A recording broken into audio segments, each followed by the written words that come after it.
going to talk a little bit about fast boat speed on the Upwind. So there is part of close haul, or an angle very close to close hauled, that I call the groove. It's not just me, it's called the groove.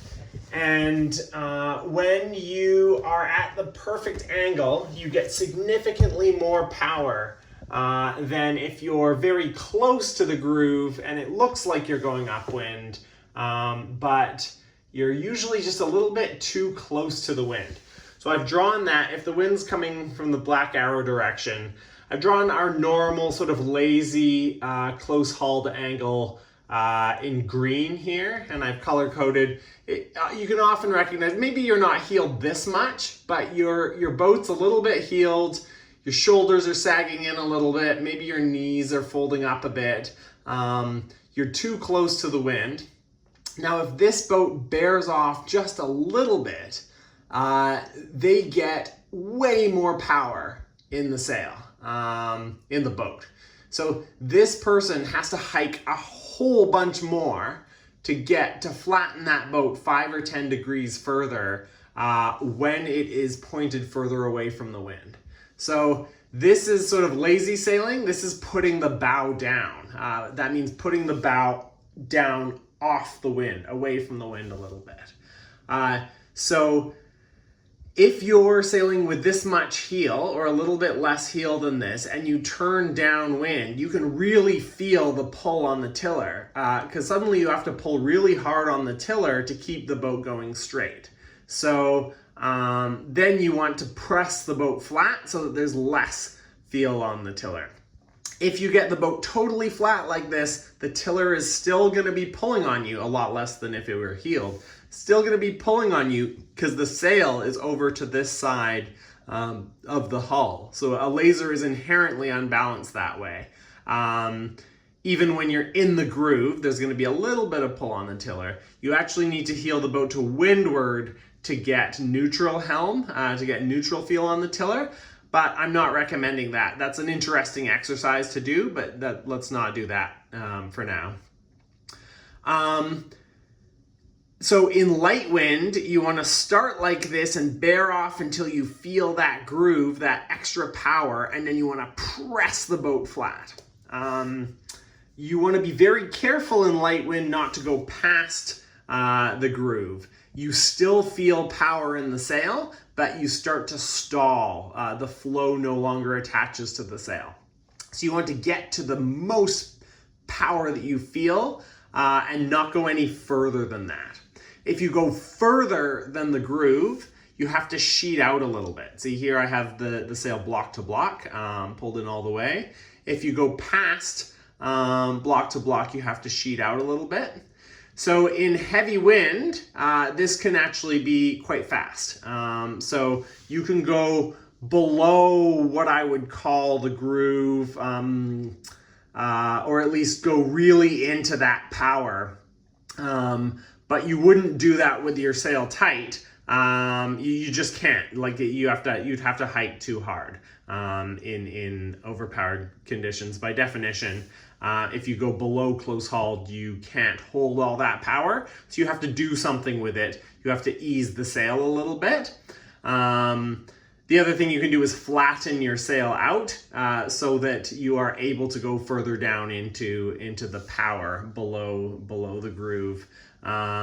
So to handle that power, you sheet out a little bit, which causes the sail not to visibly luff, but maybe your telltales, you lose a flow on your telltales. If your sail's visibly luffing, you have to pull more kicker, Cunningham, outhaul, something. You have to flatten the sail more if your whole sail luffs.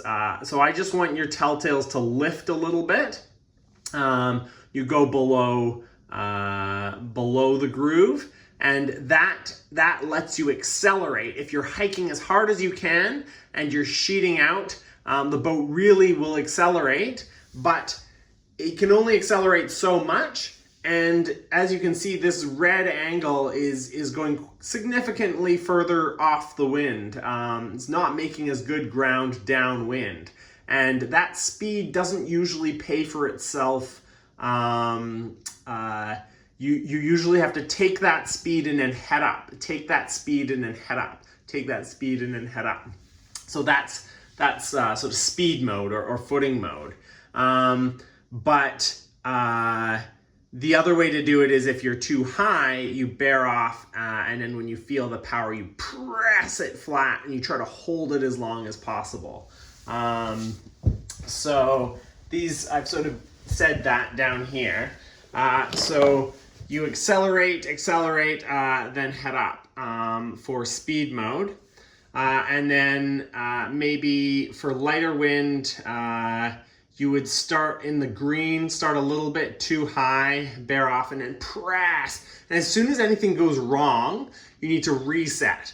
So reset means heading up, maybe even sheeting out if you've really messed something up or if there's a big shift. Heading up, letting the boat heel a little bit so that you're at a more forgiving angle.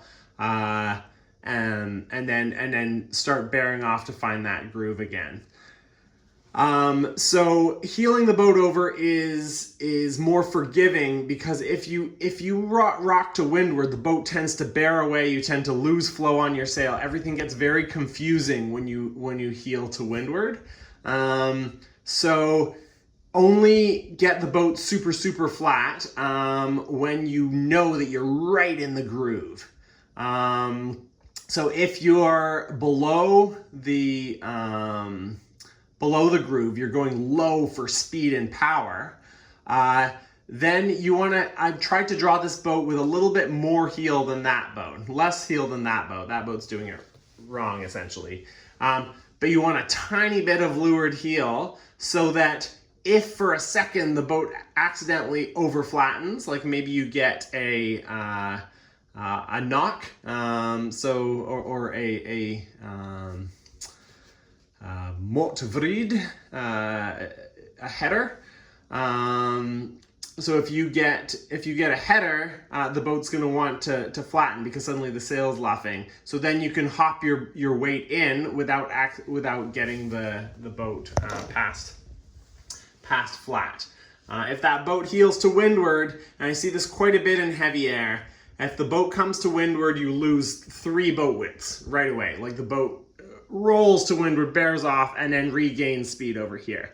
But if you can hop your weight in, stop hiking for a second, pull the sail in, readjust, then the boat loses a little bit of speed, but it doesn't slide sideways. And so you don't have to try to come back from that. So really important not to let the boat heel over top of you, which is why I wanted to mention resetting, not letting the boat come to windward as part of this super flat technique. Getting a bit overpowered, then sheeting in and heading up.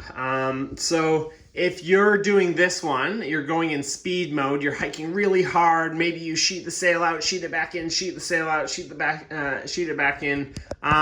So what you're trying to do is hike extra hard when you sheet out and bear off, and then when you think you've accelerated, you then sheet back in and try to convert that back into height. So even when you're in speed mode, you want to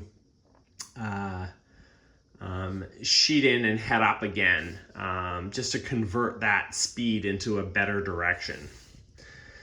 If it's light enough that you could hike the boat over top of you, you pull the boat over top of you, then it's light enough to be able to accidentally stall. Or if you flattened your sail out so much, maybe you're sailing on a radial and you're used to sailing on a full rig, you're sailing a 4.7, you're used to sailing a radial.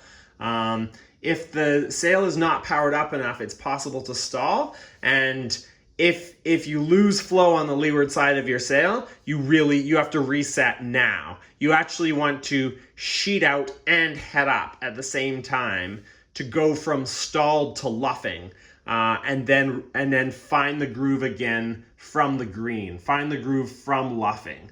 You never want to try to gently find your way back up to close hauled when the sail's stalled. No, every half of a second, every millisecond that you're stalled, you're losing huge amounts of distance and speed.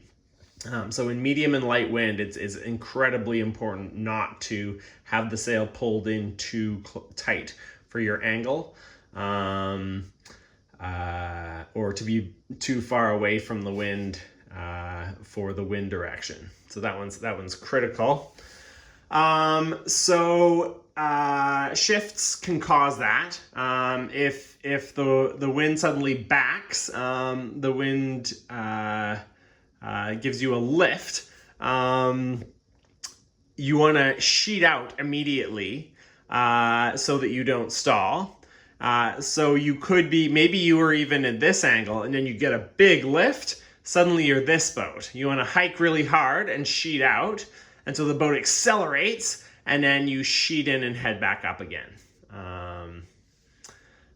So that's how you deal with a lift. If you get a header or a knock, the sail starts luffing. So maybe you were one of these boats and you get a lift. Suddenly you're this boat again. And you actually do want to lean in a little bit, because if the wind gives you a knock, the sail starts to luff and you're in danger of rolling to windward.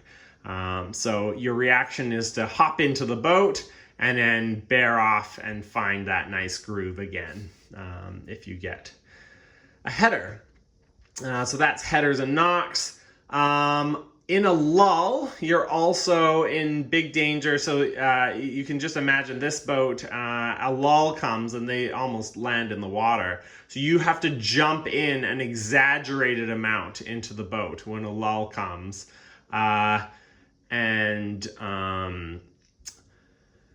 You can ease your sail, even though in a lull, the sail's more likely to luff.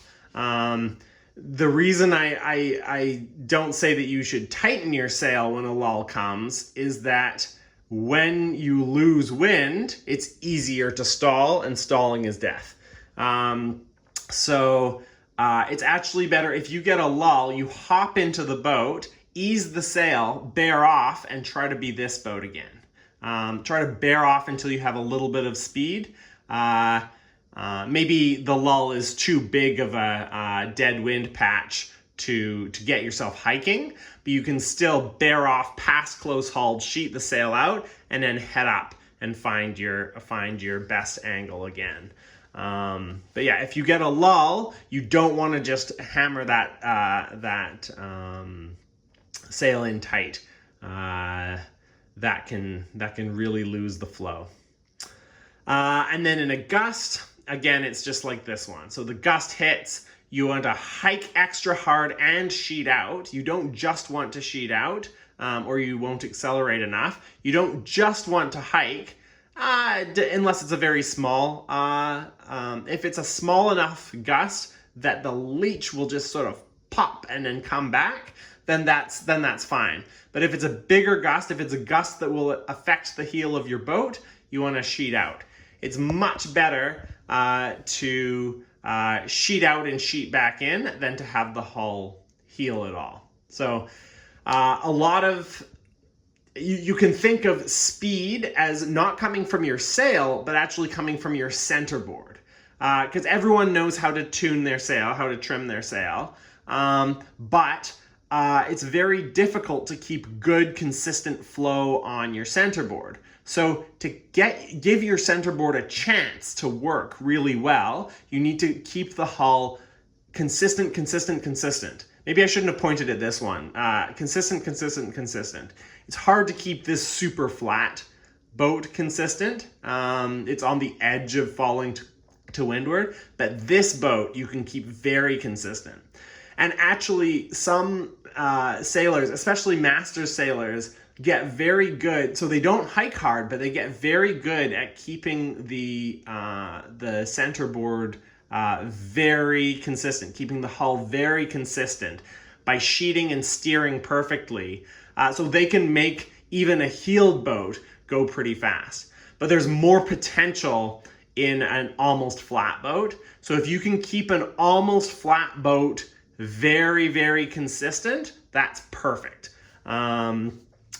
If you keep a dead flat boat consistent, that's magic, but it's very difficult to do. It usually doesn't last very long. So it's actually better, even at a high level, it's better to keep a little bit of leeward heel in, just so you have safety, just so you can always keep the pressure on that foil.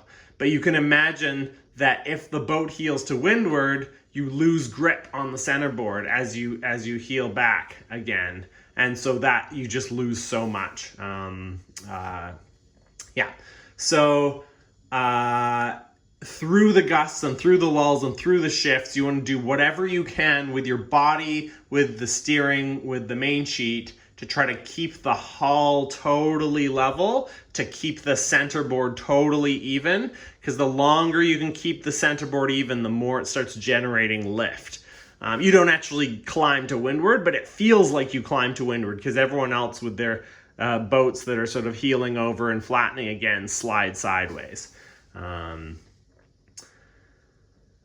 So those are some things to think about for upwind acceleration and upwind boat speed.